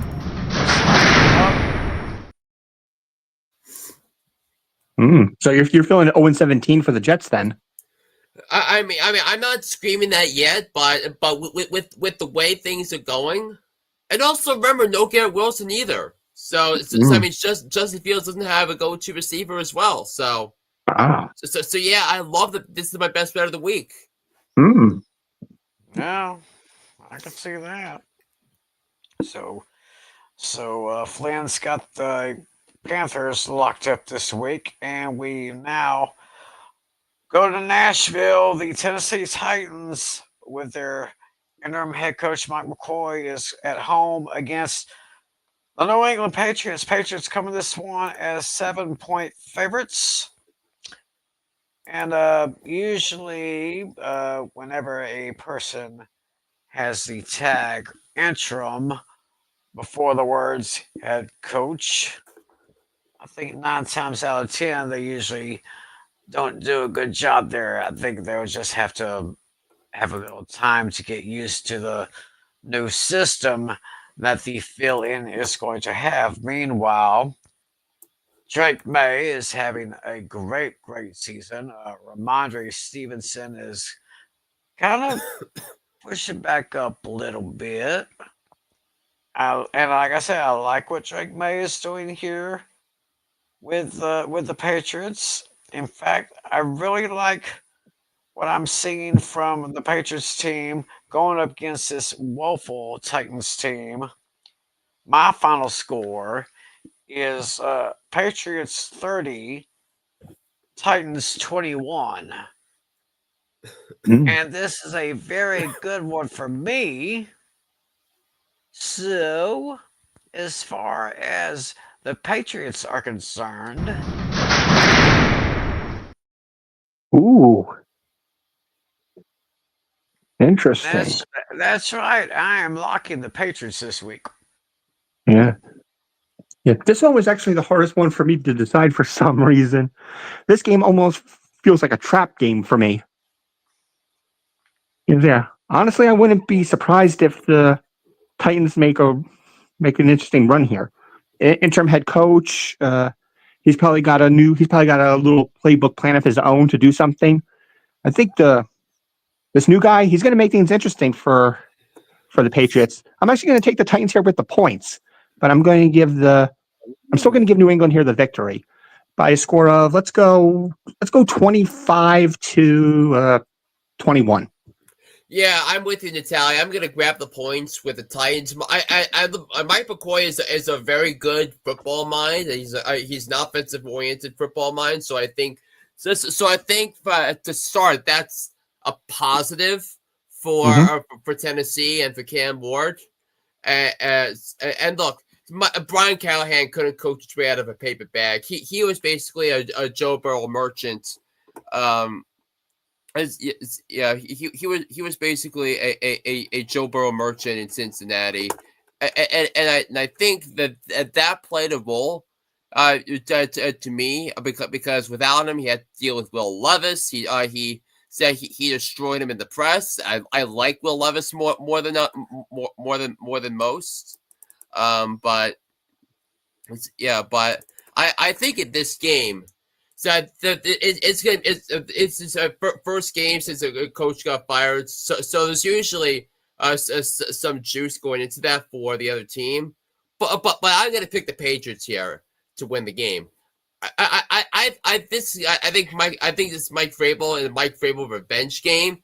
I think about how he was viewed as the fall guy for Tennessee after 2022-2023. So I was having to deal with Ryan Tannehill without AJ Brown, was just a complete shell of himself. So I do think you look at Drake May being able to have a strong day. Although I will say I would consider picking up Tyjae Spears in fantasy. He had a bigger share of the workload last week. And I think with the new coach, I feel like he's going to play a hotter hand. So Tyjae Spears is someone that you should be picking up at the very least. So I'm going to take the Patriots to win this game 24-20. Alrighty then. So now we go to the later games, the 4:05 Eastern games that start, and we have the New York Giants going into Denver to take on the Broncos, and the Broncos are 7-point favorites here. I actually see this kind of low scoring, but it's going to be kind of close. Of course, Denver's got that very tough defense here. Giants have a pretty good offense now. They got Cam Skattebo working, got Jaxson Dart throwing some good targets, but in reality, I think I'm gonna have to go with the home team, even though I do believe that the Giants will keep it close. It'll be a low scoring game, but the Giants will keep it close. I'm taking the Broncos over the Giants 21-17. Grabbing the points. Okay. Yeah, Right. for on this one, yeah. Last week when when I had the Giants as my lock to lose, yeah, it came to a close. I was the last person standing as far as lock of the weeks went. My streak ended, and hey, I'm glad it did. I had a good run. I lasted 6 weeks. Yeah, this victory over the Eagles is giving me some hope now for the Giants. They're looking a lot better now. Yeah, Cam Skattebo, fantastic. Well, I mean, I kind of hate to say it in a way, but that injury for Tyrone Tracy was basically a blessing in disguise for Cam Skattebo. So he's now the number one running back, and I think he just solidified himself as a candidate for Offensive Rookie of the Year if he keeps this up. Yeah, he's going to have a very solid game. I think he might get another 2-touchdown performance, but I do have the Giants coming up just a little bit short here. I'm going to take Denver, but I'm going to take Giants with the points. I'm going to go 30-27. I'll disagree with you on the notion of Skattebo, because the Broncos defense, I would argue, is the best in football, in terms of the talent. But offensively, there's only been like one time they haven't really passed the eye test in a 60-minute span once this year. But Bo Nix has taken a big step back. The running game has not turned out the way it was supposed to, and the Broncos were on the short end of some winnable games. That they had the heartbreaking loss against Indianapolis, the heartbreaking loss against the Chargers, and the way they lost those games is crazy. Ooh, But with the upset coming. Ooh. But it's not coming here. I'm gonna pick the Broncos. I think the defense is gonna carry them to victory. Give me the Broncos to win 19-14. So I'm gonna grab the points here with the New York Football Giants. Oh, you got a low scoring affair here. Yeah. Sounds about right. Okay, now we go to Los Angeles, and the Chargers. They will be home against Daniel Jones and the Indianapolis Colts, and the Chargers are 1.5-point favorites. This one was probably one of the most difficult games I had to decide for this week because I think I'm looking at two teams that are almost equal. Oh yeah. I mean they're in different divisions, but they're almost kind of equal a bit. I mean, Justin Herbert's having a great year. Looks like that young running back they had to fill in for Omarion Hampton because he's out right now. Najee Harris is out, so they still have a pretty good offense. But so does the Colts, Daniel Jones, and it looks like Anthony Richardson was going to have to have some surgery or something. I don't know, but the Colts are having a great year, and the Chargers are having a great year. But as an old friend of mine says, when in doubt, go with the home team. So it's going to be very close. I'll go ahead and take the Chargers over the Colts by a score of 26-23. Yeah, this one was really tough to decide. Yeah, the Chargers running back room is a mess right now. It's hard to figure out. Yeah, you can't really figure out if it's Vidal or Haskins right now. That's the leader. Neither one of them really did anything amazing. So this was really tough. But in the end, I wanted to take the Chargers, but in the end, something told me to take the Colts because I think they look a little bit better right now. So I'm going to go with the Colts in this one, 22-20. Yeah, I'm picking the Indianapolis Colts to win the game. And if you look at the at some of the grades the offensive line is putting together, so it's like the Colts right now 1-5 have the best offensive line in football. And that's a huge thing for Daniel Jones, who basically had no offensive line in New York. Jonathan Taylor as well. And then you look at the Chargers, and their offensive line is a mess. And quite frankly, they should have lost that Miami game. The way that transpired. So it's like they were up by 13 points against Mike McDaniel and the Miami Dolphins in the fourth quarter, and they needed a 42-yard pass play to a 42-yard pass play to Lad McConkey just to get them into field goal range. So I think you look at that and say you really need to play a lot better than you did. But right now, I think the team that might have the best chance to knock off the Chiefs is currently constructed. But I mean, Buffalo is a mess. Baltimore obviously is a mess. New England, I don't think is there yet. I think the team that matches up the best in the AFC against home to the Chiefs is the Indianapolis Colts, based upon how they've been. So, give me the Colts to improve to 6-1 and beat the Chargers by a score of 24-21. I thought this was the single toughest game of the week for me to pick. Oh, yeah. Wow. Oh, very nice here. Very nice. Now we go to Arizona, where the Cardinals are going to be at home against the Green Bay Packers, and the Packers are picked by 6.5. And honestly, that sounds just about right. I mean, of course, for the injuries, got a few injuries on the Cardinals team. Green Bay's coming in; they have a pretty good offense, usually a very stout defense. Not really much to say about this one. I'm taking Green Bay to win and cover. Give me the Packers over the Cardinals, 30-23. Yeah. Yeah, the Cardinals are definitely a mess right now. Yeah, Kyler Murray didn't play last week. And who knows if he's going to ever play him this week. I wouldn't consider the Packers aren't really a flashy team. They do. They're okay. Nothing to write home about, but they're definitely the better team here. I initially didn't have this earlier, but I think I'm gonna do it here. I'm gonna make the Packers I'm gonna make them my lock of the week for this week, 30-20.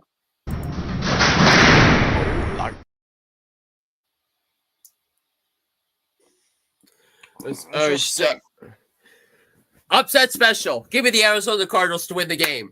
Look, Oh my God. Here's the thing about this game that I think you need to realize. So, do you realize the Cardinals have lost four straight by a grand total of 9 points? That is the single smallest combined margin of defeat in a 4-game losing streak in NFL history. So the way they I knew the Cardinals were going to cover against the Colts last week because I think their defense is good, and Jacoby Brissett did enough to keep them in the game. But I still have issues with Jordan Love. I still don't trust him.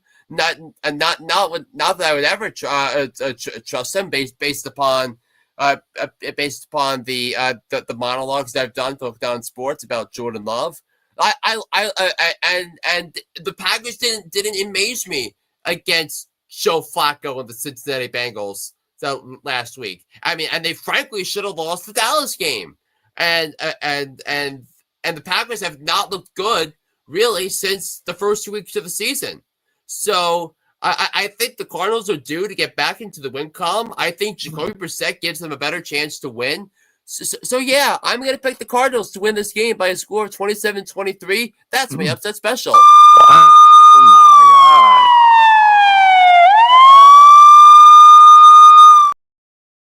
Yeah. I guess we'll see what happens. Yeah, I mean, I got mine last Wow. week. I got mine last week correct. So maybe Flynn's due to get his correct. Oh man, very very daring move right there. All right, next game is well, it is one of the longest rivalries in NFL history.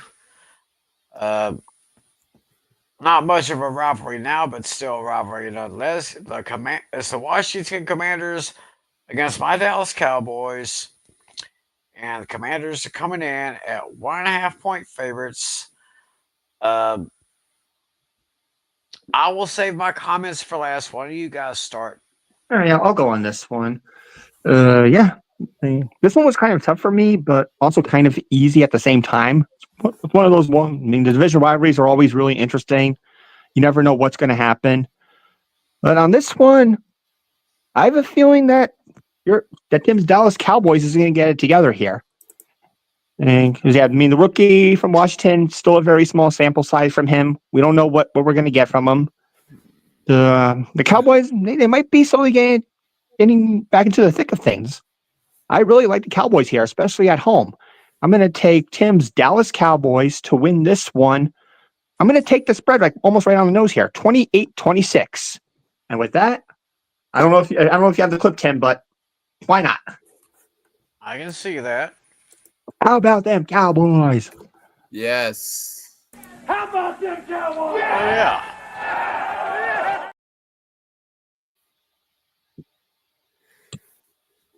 Yeah, I mean, I hear you, Natale. CeeDee Lamb coming back makes it look like a gigantic deal to me. Mhm. And CeeDee Lamb is to me one of the top 5 receivers in the National Football League. But boy, that defense stinks. I mean, the way the Cowboys lost that game, despite what Dak Prescott and George Pickens were able to do. So I was correct on this show, but I regret switching to Carolina on Fantasy Football Fever. I'm switching to Dallas with the points on Fantasy Football Fever. That's the one thing I regret here. And Washington, even though I don't trust them, I think, as you can see, they've clearly taken a step back from where they were last year. But Terry McLaurin is also coming back this week, and I think that is a monster deal. So I think you look at that. I think you're looking at a monster game from Jacoby Krowski-Merritt. I think he's going to have 100 yards and a touchdown. So give me the Commanders to win this game by a score of 31-27. And in the case of you, to Timmy and your Cowboys, I want me some glory hole.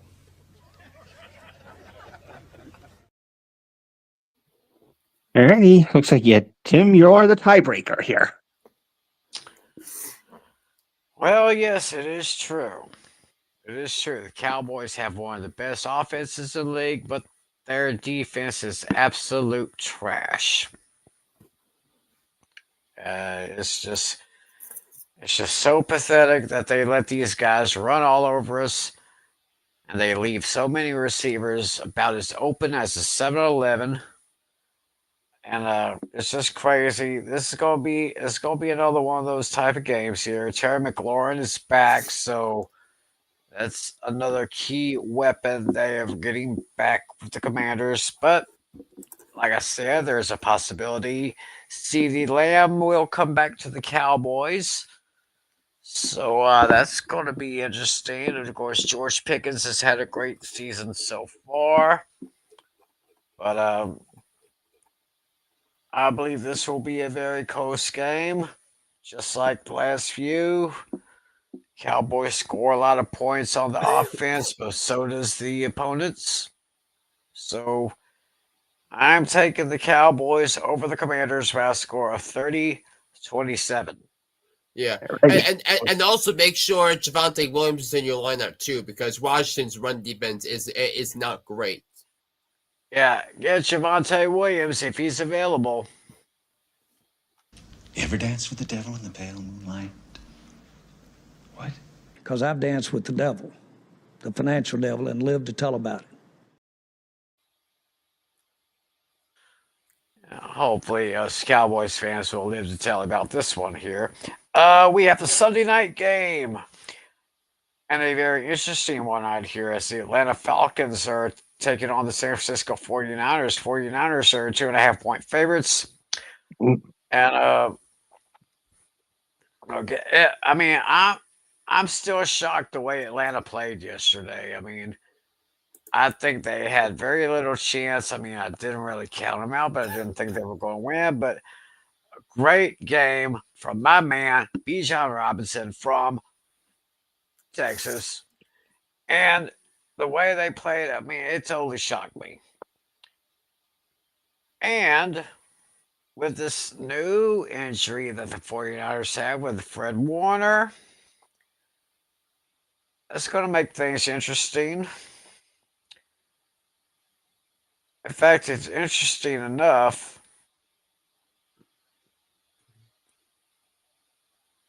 that I think I'm going to take the Falcons to win this one.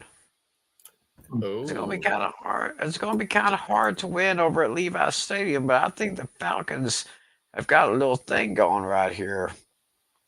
Going to be a close game though, but I'm going to take the Falcons over the Niners, 28-24. Yeah, yeah, but I'm actually with you on this one, Tim. A couple of hours ago, I initially wrote down 49ers, but since then, I'm going to use one of your words here. I'm calling an audible on this one. Ah. Yeah. But yeah, because I somehow completely forgot about all the 49ers injuries. They're beat up on the wide receiver front, and now losing Fred Warner only makes things worse.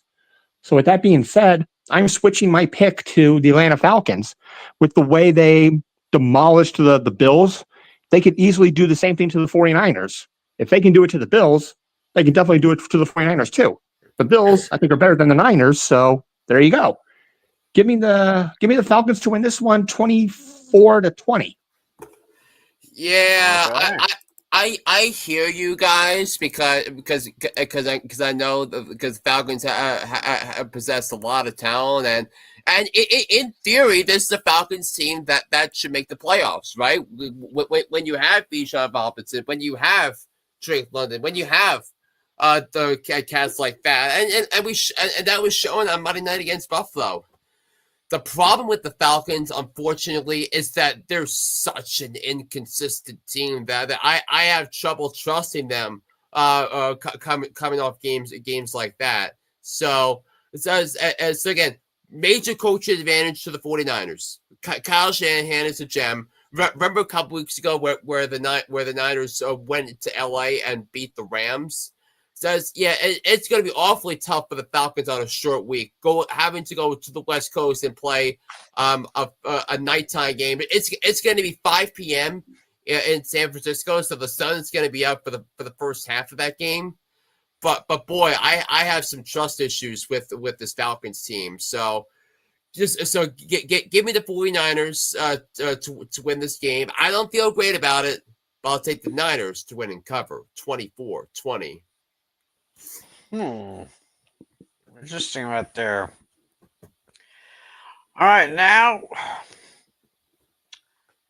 yeah, folks, we have another Monday Night Football doubleheader. This time, one game at 7 p.m. Eastern and another starting at 10 p.m. Eastern. So it's going to go all the way into the wee hours into 1 a.m. on next week. And that first game is going to be the Tampa Bay Buccaneers heading to Detroit to take on the Lions. Lions come into this game at 5.5-point favorites. Yeah, Tampa Bay is a little banged up on their receiving core. Bucky Irving, of course, is kind of banged up as well. I believe that the Lions will take advantage of that. And they'll just barely, but Tampa Bay will barely cover the spread. I've got the Lions winning this one 28-23. Yeah, like you said, the Bucs are definitely banged up on the wide receiver front. But somehow, I think Baker Mayfield is going to make things work. Not make things work in terms of a win, but I think he's going to make things work in terms of keeping it super close.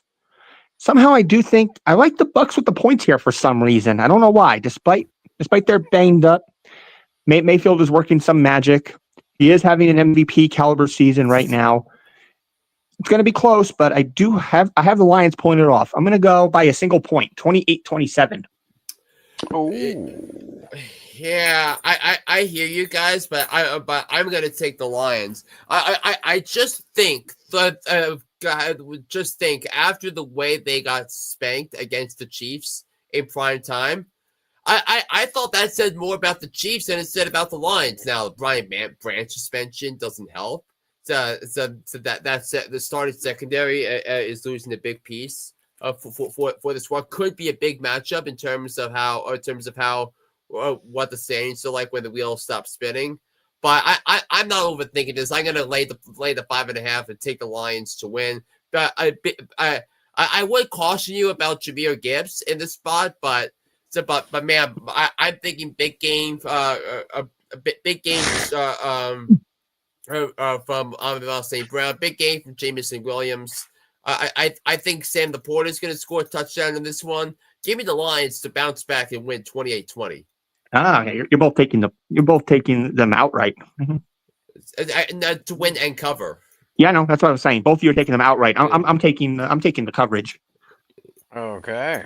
All right.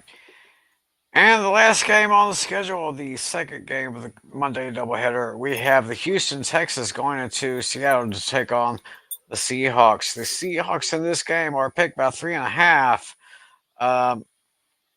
As I always say, sometimes it's very difficult to win a game. Seattle is favored by 3.5 points. Yes. Okay, yeah. And it's usually difficult for teams to win up there in the great Pacific Northwest. And Texas is going to be Texans taking a long trip up there. Texans are a little shaky. I'm thinking that the Colts may end up being the number one team in the AFC South, while Seattle could quietly take the NFC West if they keep playing the way they do. I am going to take Seattle to win and cover. Give me the Seahawks over the Texans 26-16. Yeah, I'm kind of feeling the same way. Yeah, the Seahawks are playing pretty well. Yeah, Jaxon Smith-Njigba, he looks fantastic. I mean, Sam Darnold has been meh as quarterback, but at least he has options to help guide him. And then on the other side, the Texans are one of those teams that will probably win the division, but have a shitty record. They'll probably win the division with like an 8-9 like type of season. That's the way I'm seeing it. So yeah, I'm going to take the Seahawks to win this one. I'll go 26-22.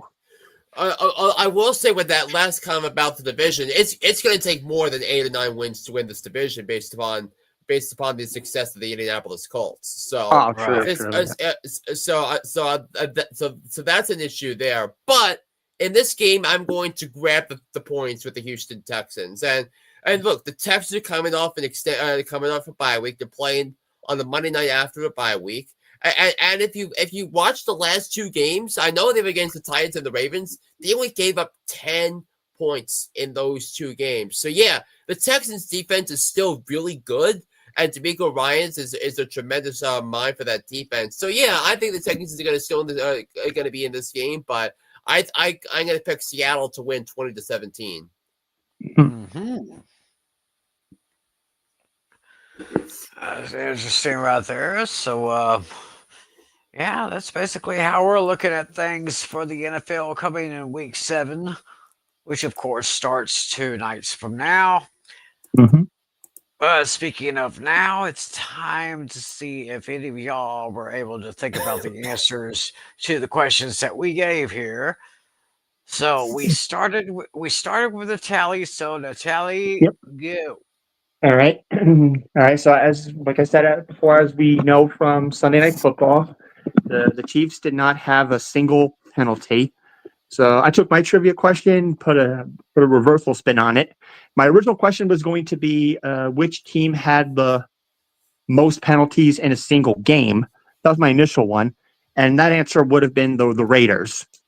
I think they had 23 penalties, and I think it was 2016, I believe. But my actual question is going to be this: which NFL team holds the record for most penalty yardage in a single season? Most penalty yards. Well, most penalty yards in a season. Yep. I think there was. Oh, sorry, single one game rather. season Single game. That's what I meant to say. in a single game. Oh yeah, okay. Most penalty yards in a single game. Yeah, Yep. I think I remember the Cowboys really racked up a lot of penalties and a lot of penalty yards in one game. I think it was a few years ago. I can't remember exactly what year it was, but I'm going to say Dallas Cowboys. All right, you're going with the Cowboys. All right. All right. What do you say, Flynn? I'm gonna go with the Chicago Bears. Let's see. I don't know, but they made sometimes the Bears are undisciplined, so I'm gonna roll with True. All That's right. true. Strangely enough, neither one of you guys' answers are in the top 25. that. Oh, really? So I guess for both of us. Yeah. Yeah. I'm here on Stat News. Neither one of those teams are listed on the top 25. Good God. The answer we were looking for to this one was the Tennessee Titans. This occurred on October 10th, 1999, where they had 212 penalty yards against the Ravens. And they won that game 14-11. Yeah, and they went to the my Super Bowl that year. With Jeff Fisher. Jeff Fisher, yeah. Of course, that Super Bowl is when they were 1 yard short. All right, so who went second? Was it Tim or was it Flynn? I think it was me. Okay. Yeah. All right, so let's go to yours then. So I got to repost this question up here. Yeah. Bijan Robinson has 822 yards of scrimmage through his team's first 5 games. Who are the only 2 players since 1970 with more, and one of those 2 players did it twice. Ooh, yeah. I mean, I do have a feeling on one of them. One of them feels super obvious, but also too obvious. It's either so obvious that it's right or so obvious that it's wrong.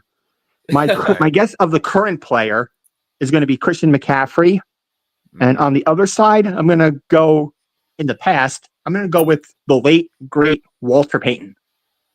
So you're going to go with Christian McCaffrey and Walter Payton. What says you, Tim? Well, those are very interesting answers, but the first ones that I thought of 2 guys who are both in the Pro Football Hall of Fame. 2 great running backs. I'm going to say my guesses are O.J. Simpson and Barry Sanders. Oh, I was considering Barry Sanders. Interesting. Okay, so you went with Barry Sanders and O.J. Simpson, then you went with Christian McCaffrey and then Walter Payton. So I will tell you right now, each one of you came up with half of the answer. So, wow. So Natale correctly guessed Christian McCaffrey. He did that in 2019, and the other player the other player too that this guy did twice was Orenthal James Simpson. See, he did it twice. What in his 2000, I believe his 2,000 yard season in 73, and then he did it again in 75. So the answers are O.J. Simpson and Christian McCaffrey. Correct. Well, I guess together Tim and I sort of got it right. Yes, wow. We both worked together, kind of. Yeah. All right. Good job, Flynn. Good job, Tim. Yeah, we got it right. Oh, Yeah. I mean, you can credit us for half of one, So. Yeah, it's and also and here's a bonus question. Do you know who was so Christian McCaffrey was first with 866. O.J. Simpson in 1973, 861. O.J. Simpson 75, 842. Bijan Robinson 822. And now here's a bonus question: who is 5th on the list? 5th on the list. Jim Brown. Based on this, So it wouldn't be Jim Brown because it was before 1970. But before I'll say this so we can move on to the next question. So my all-time favorite player, Tiki Barber, Ah, 817 and 817 rushing yard to all-purpose yards in 2004. So all right. So all right, it's interesting how that worked out for us right there.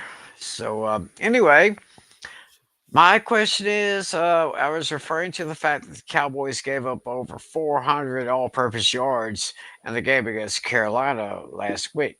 So the question is, what team holds the NFL record for allowing the most all-purpose yards in a single season?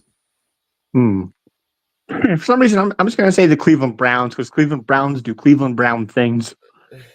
I mean, I feel like because you said cumulative, I have to go with the 17-game season thing. So, I mean, the Panthers' defense was historically bad last year, so I'm going to go with the Panthers. You could be right about that. It's possible. Okay, so John Flynn said the Carolina Panthers. All right, it's all up to me. Okay, and John Natale said the Cleveland Browns. Come on, give it to me.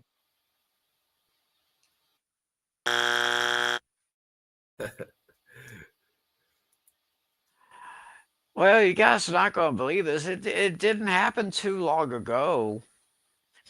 It was 2012, and it was the 2012 New Orleans Saints. Wow.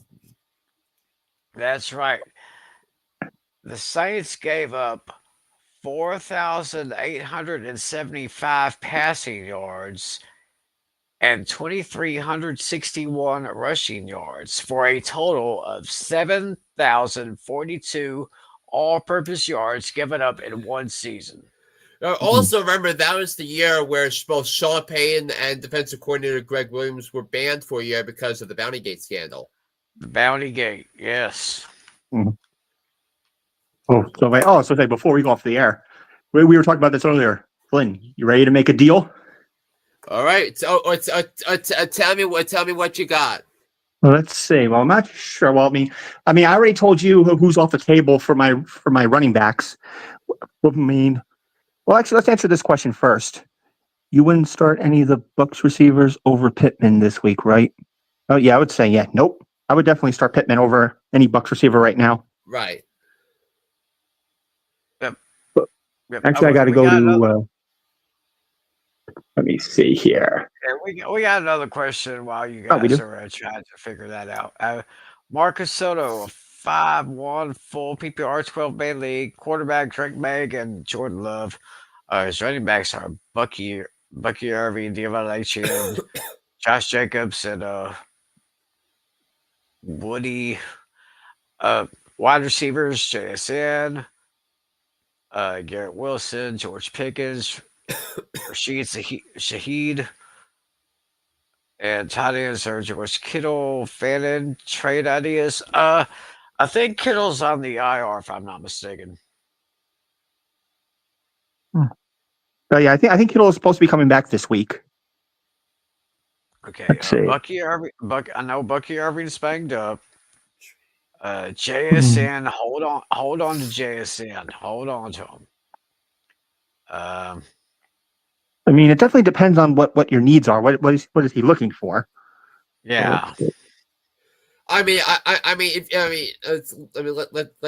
see here. I mean, I feel it's pretty good, but I think if you're not sure about Kittle, I feel good about your running back depth, and maybe you can spend some of it for an extra tight end. So. Okay, so, but if not, I would just keep the team the way it is. Yeah, I would too. So, yeah, so that's pretty much it right there.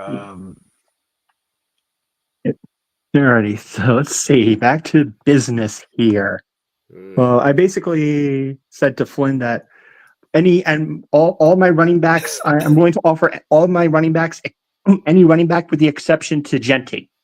So I'm trying to figure out who's off the table as far as Flynn's wide receivers go. So I'm assuming Nico Collins is off the table, I'm guessing. I think the only way I would move Nico Collins is if you would move Ashton Genty. Yeah, well, I knew that. I know that's not happening. I figured Collins was off the table already. So yeah. Wilson. I mean, I have no interest in Wilson because the Jets suck. And Garrett Wilson's not playing this week. True. Yeah, let's say. I mean, Addison, I'd be willing to entertain. Scary Terry, I would be willing to entertain. And Olave, I'd be willing to entertain. I mean, it depends if you're willing to offer McLaurin, Olave, or Anderson, if any of them are on the table. All right. It's as far as I'm concerned, I want to see what you're thinking of Jalen Warren. So because I'm willing to offer him. He's definitely on the table. Okay, Jordan Addison for Jalen Warren. Jordan Addison for Jalen Warren. Ooh, that's a tough one. Addison. Ooh. I mean, my preference would be Scary Terry, but I'm okay with Addison, I guess. All right, want to do it? All right, let's do it. I'll send the proposal. I'm logged in. I'm logged into the app, so. I have the app. I have the app. Oh, no, yeah, go ahead. Go ahead. Send the proposal, and I'll accept it either now or sometime in the morning. All right, ladies and gentlemen, I think we have just witnessed fantasy football fever history right here. I think you would be correct here. The very first time that a trade has come down between our two participants here live on this show. Okay. I might have to. So you people may want to preserve this moment in history. history. Yeah, I'm just waiting for.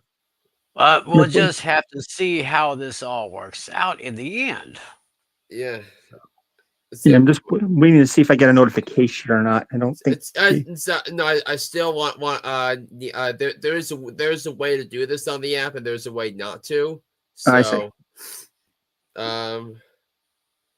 Next, Jordan Addison. So I guess we're just waiting for. Okay. So tell me if you get a notification. Let's see. Let me refresh the page. I'm on my laptop here. I might just have to hit the refresh button and see. Just waiting for the verification to see if this goes down. Trade processed. I'm sure everyone out there is. I might have to check my email. I don't see it on the website, so I just might have to do it on my phone. We'll probably have to do that off air though. We'll find out though. Give me 1 second. Oh, there it is. A trade proposal. And here it is. Yeah. Would trade Jalen Warren. I would give up Jordan Addison. All right. Time to review the offer. Let's see.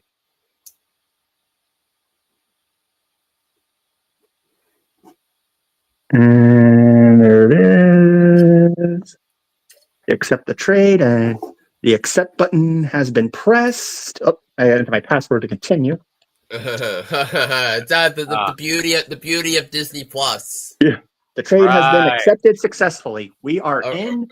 Pleasure doing business with you. We both got what we needed. I needed. There you have it, ladies and gentlemen. I needed a wide receiver. You needed a running back. History has been made. Again, Warren should be useful for you. I didn't use him. I haven't used Warren once, so he's all yours now. Yeah, and I think I only used Addison once since he came back from the suspension. So, well, there we go. You got your wide receiver. You got your running back depth you needed. You gave me wide receiver depth that I needed. Yeah. And should my waiver request go through, I'll have another wide receiver. All right. So let's. Because I dropped the Jaguars defense because I didn't want to risk losing the Vikings defense. Yeah. That's why I had two defenses. Yeah. The Vikings defense has actually been pretty good. Yeah, I picked the Vikings this week because of their defense, and who Brian Flores is, and the matchup going up against Jalen Hurts, who suddenly can't complete the forward pass these days. So Yeah. I'll push the claim into process right away once we get off the air here. yep, Normally it's 2 days, but I could process it right away, make it effective immediately. yep. Well, we just had a history making moment here on the show, and no better way to end this very interesting episode of Fantasy Football Fever. We actually did this too on draft night. I had a trade with Alex. Oh Oh, yeah, that's yeah. right. Yeah, buddy, yeah, I haven't used him yet either. I haven't used Montgomery once. Wow. Anyway, y'all be sure to listen to Hooked on Sports with John Flynn on Apple iTunes, Spotify, TuneIn, and anywhere you get your podcasts. And also remember, you can watch Hooked on Sports on John Flynn's YouTube channel. There it is right there. Of course, tomorrow night is Painted Game Pick'ems with myself, Alex, and Lucas, 10 Eastern, 9 Central on the A Pistol 90 channel. And we'll be back next week, 7 nights from now, to recap week 7, look ahead to week 8.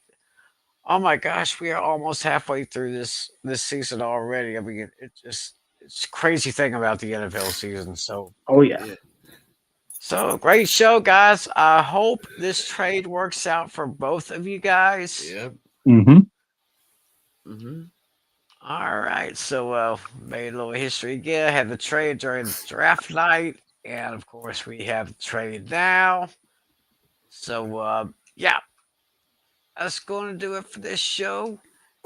So want to thank all you guys for watching us. Be sure to catch Hotel Sports, of course, Painted Game Pick'ems, and of course, like I said, we'll be back next week at the same time, same place.